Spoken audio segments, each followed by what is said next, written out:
Hello, my name is Camille Corbett, and I'm going to be doing a book review on All Quiet on the Western Front by Erich Remarque. Okay, I love this book. I give it a 5 out of 5. And the reason why I give it a 5 out of 5 is because generally I do not like war novels. Of course, I like Cold Mountain and Gone with Wind, but those really weren't very warlike. But this is just straight about war, and I just found it completely just like riveting. I really like this book. This book is about this guy, and his name is Paul Baumer, and it's during World War One, and it's just how he lived while being a soldier in World War One, which is what I found so interesting, and it was able to perfectly capture like the emotional toll that people had to go through and how they had to like glean over certain like horrors in order just to survive and to keep sane.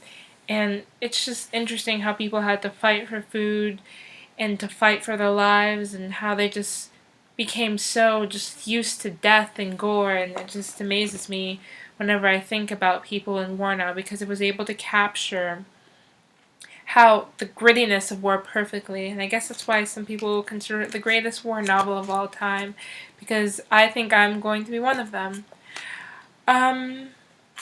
Just read this book. I feel like in our society where there's so many weapons, there's so many everything that could harm us, and war is always there, and we just sort of shrug it off because we see just like video clips of it and we're like, oh, there's a war going on. But this book is able to capture the cacophony and the grittiness of war, and we're able to see the actual horrors of it, that people are actually dying, human beings. And I feel like if everyone read this book, people wouldn't be so ready to always go to war. I'm going to read the first few pages of this, and it's wonderfully written as well. I just love the writing in this. We are at rest 5 miles behind the front. Yesterday we were relieved, and now our bellies are full of beef and hair-cut beans. We are satisfied at peace. Each man has another mess tin full of the evening. And, what is more, there is a double ration of sausage and bread. That puts a man in fine trim.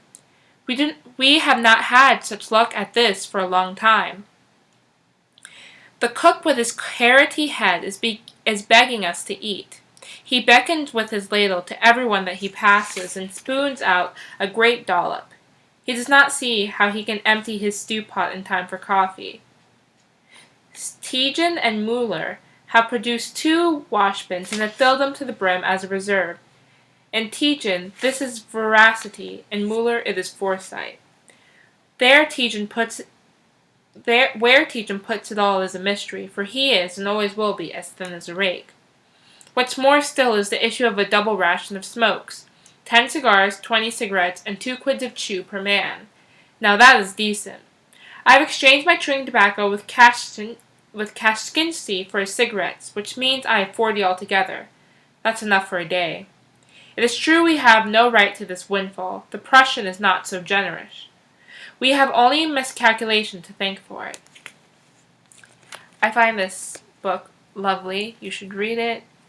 Buy it. Just read it. It's so good.